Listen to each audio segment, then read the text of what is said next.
Hi everyone, welcome to today's Stay at Home Art Club. Today we're going to be doing some Easter adjacent stuff, and we're going to look at Ukrainian Easter egg dyeing techniques. So we're not going to be doing any of the dyeing because you need a lot of stuff, and we probably don't have it. I don't have it. So we're going to look at some of the pattern designs and do a drawing of some of those. Or you can paint them on an egg if you have an egg with some regular paint. So this technique, I've come across it through a Ukrainian friend, and it involves drawing patterns on eggs with wax and progressively putting them through different vats of dyes, so you get patterns of different colours. I've put a YouTube video down there so you can see that in action, but we're going to be focusing on the pattern today. So I'm not going to try and say the name of what this technique's called because I'll ruin it. But here's some examples of designs so you know a bit about what I'm talking about.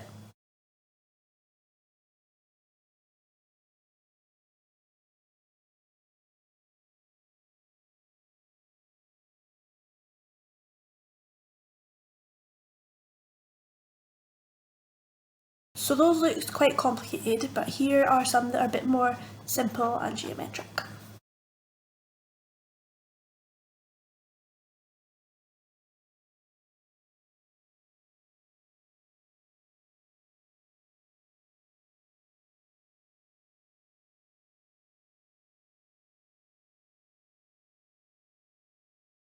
Then here's the ones that we made. They don't follow the tradition, but they're really pretty.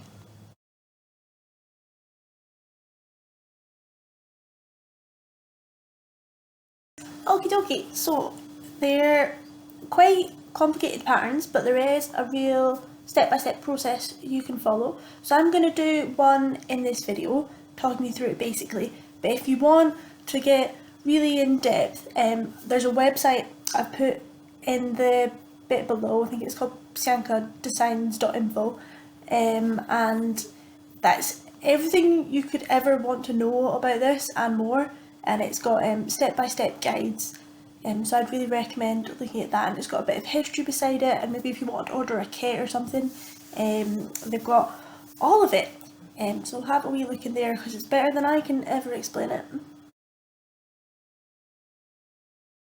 But if you want to stick with me, we're going to have a go now, where I'm going to talk you through the 4 different steps for making up a design, which is dividing up your egg, picking what symbols you're going to put on it, decorating your bands, and any filling in stages. Okay, so I'm going to show you a few different options and then you can go for whatever you fancy. Okay.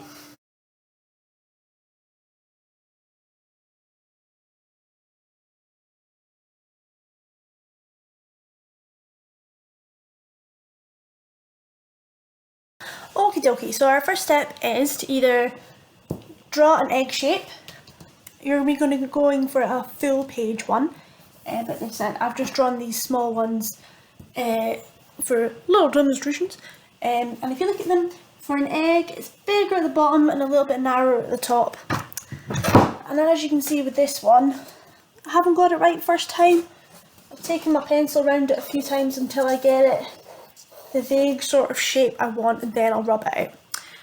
And I think I'm just going to be using colour pencils for this today, but there is another option. If you have oil pastels or crayons, you can draw your design in these and then use some thin watery paint or watercolour to wash over the top, and that can be a really nice way to kind of replicate that wax process. Another option is if you have an egg. I know this is a potato, but I don't have an egg, so pretend this is an egg. You can paint your egg as well. So if you're going to be painting an egg, you'll need paint and a very small paintbrush, and I would give it a base coat first of a colour and then start doing these patterns on top. So if you've got an egg, paint an egg, why not? maybe you want to boil it first as well in case you crush it. If you want to paint a potato, I'm not going to stop you. I'm going to be going for just pencil and paper, keeping it nice and simple. So draw yourself a nice big egg, and then I'm going to take you through the next step, which is dividing up your egg. So the key to a lot of these designs is symmetry, so if in doubt, make it symmetrical. A way to kind of simplify these complex patterns is to break down your canvas or egg into different sections, and then you can mirror all of your designs in different sections. So the first, most straightforward one is cross through the middle. Now you only can have 1, 2, 3, 4 sections that are symmetrical. And the one that I really like is just a bit more complicated than that. You've got your cross, and then you've got lines through again, like a star. Another one that I really like is a kind of a diagonal stripe one, like this.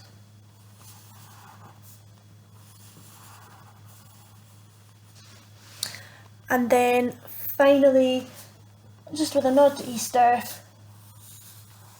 a cross, but quite a chunky cross, like that. So it's got a few more boxes in it. And if you are painting your egg, these patterns would be the same on the other side. So you'd have it this side, it would look like that, turn it round, it'd be the same again. These lines all continue round and join up with each other, okay?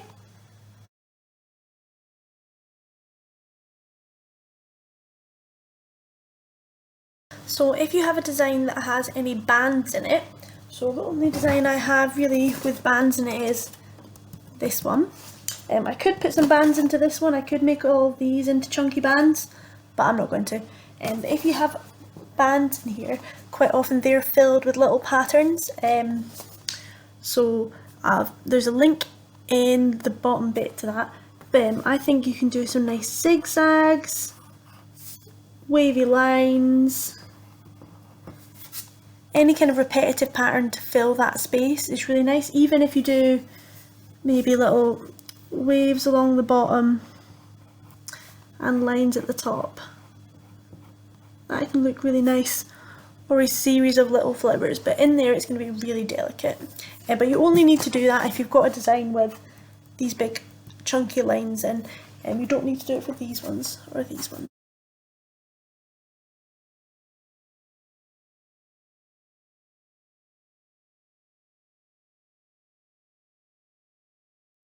So the next bit is looking at some symbols. So here's a sheet that I found on the internet. Have a wee read of that.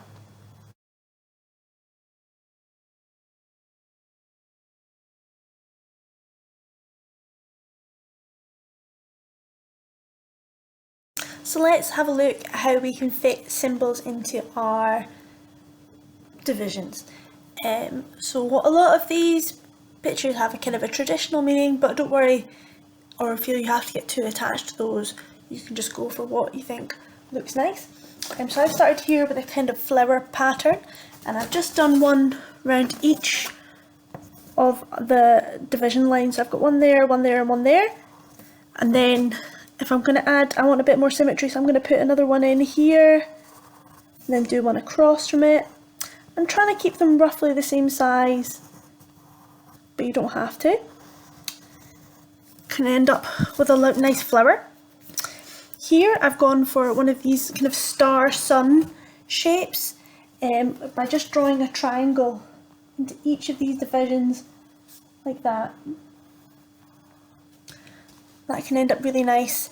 I really like the kind of fishnet geometric shapes, so I'm going to do some of them in here, and I might fill one of these corner sections with a net pattern. Then maybe I'd do the one opposite from it to keep it symmetrical.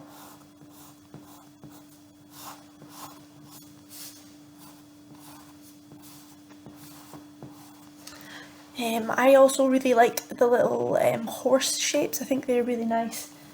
So if I was doing one like this, I might put a little horse shape in there. Let's check and get it right.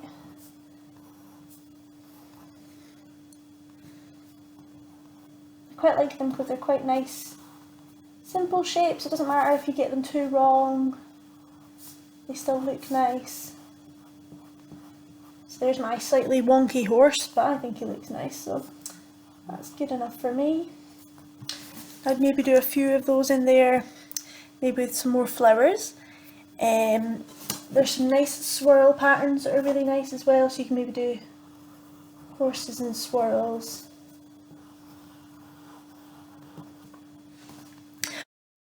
So I've had a wee recap, and I've done these in colour just so it's a bit easier to point out which bits are which. So hopefully you'll have been using your coloured pencils if you're using them from the beginning. So I put a wee note in it.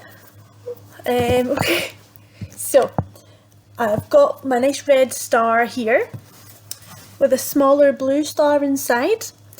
Now then I've put some little lines coming out and some swirls, and I've just kept them all the same all the way around, so each of these sections is exactly the same. Exactly the same. They've all got a triangle, a swirl and a swirl. Okay, the next one I've gone for a kind of a flower motif in the middle, and then round the outside I've done some leaves. So I've kept that one quite simple, just with nice big areas.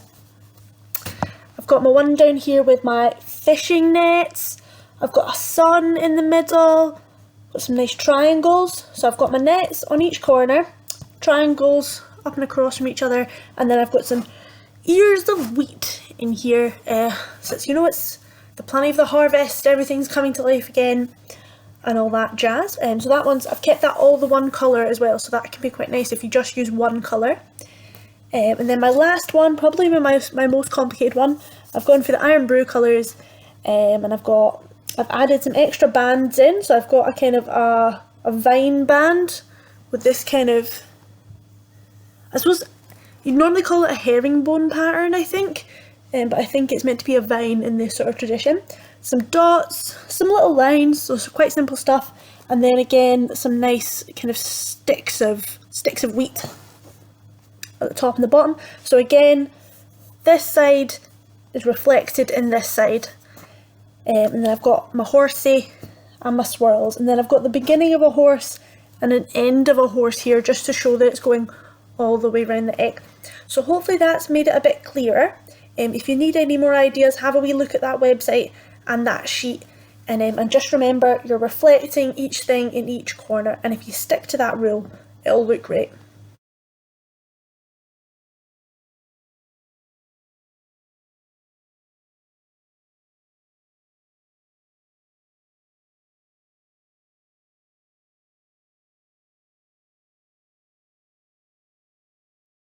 So the next wee bit can be a little bit tricky to get your head around, but it's kind of the topping and the tailing. So that's the top and the bottom of your egg.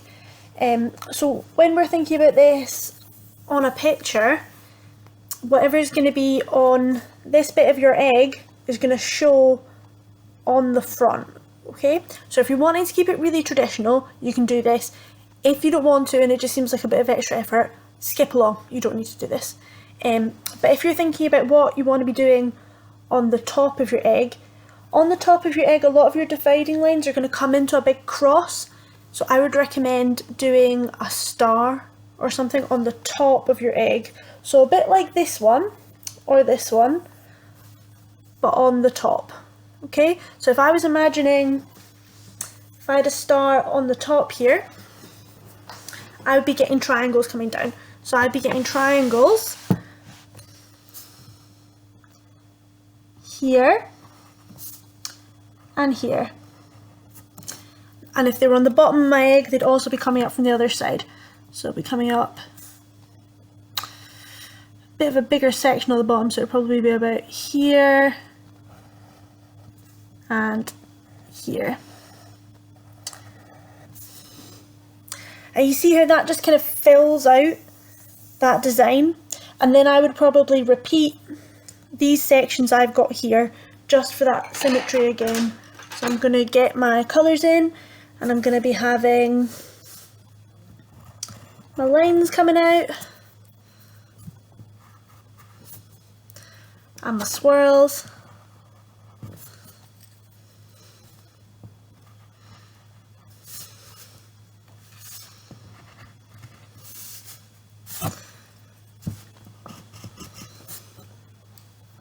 Just like that, and it really fills in the motif. So I've got green, orange, swirl, and swirl.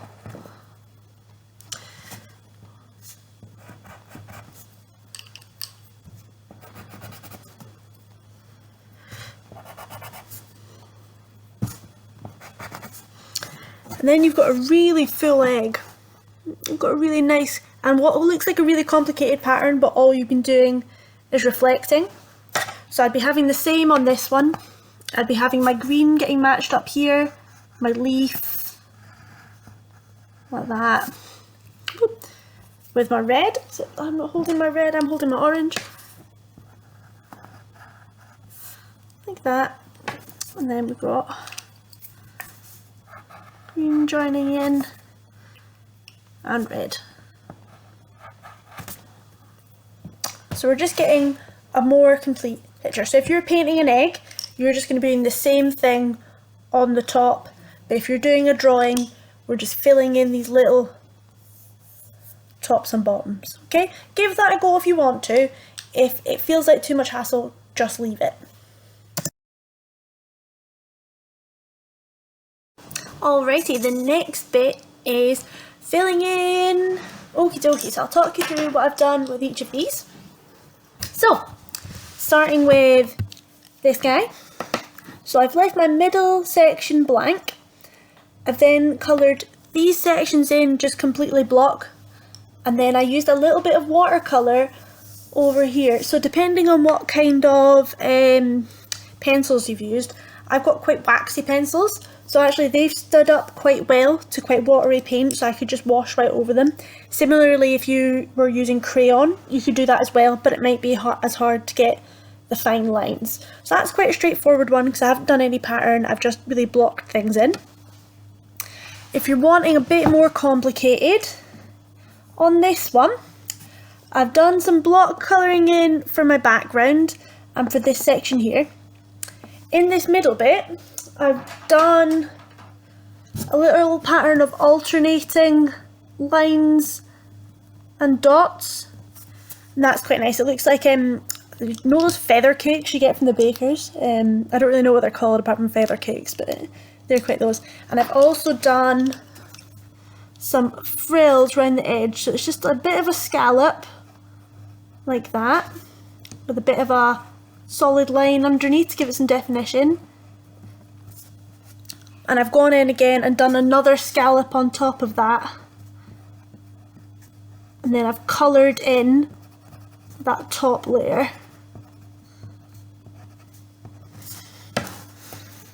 That's what gives you that lovely pattern.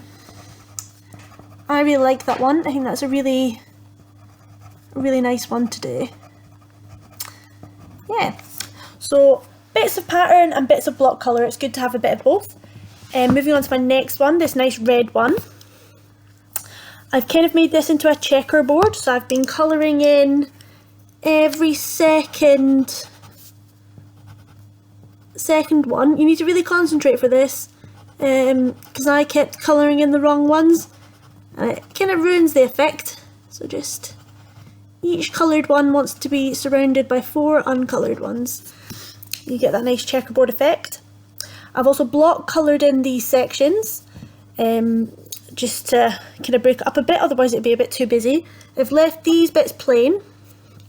I've put some little lines in here. Ditto with this one. Put some lines in there and coloured every second one to give it a bit of, break it up a bit, and I've put a wavy line in here. I've chosen to colour that in as well. And then finally in here I've done a swirl in the shape of a triangle. That's that one finished. That one's quite a modern one. And last but not least, I've got my little horsey guy.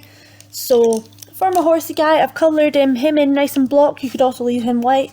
And then I've coloured in the bands, just making sure I've got them all the same. So I've got no colour, colour, so no colour, colour, coloured in, and then some watercolour in the background. So it's just about getting it filled in as much as you would like.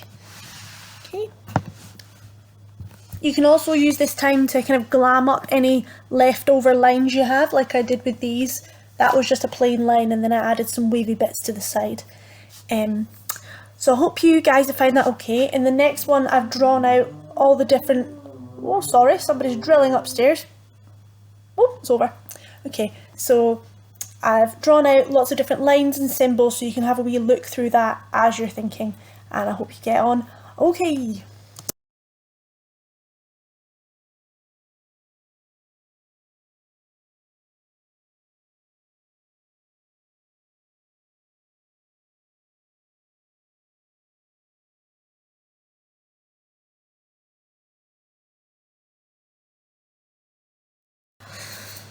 Alright guys, I hope you have fun with today's video.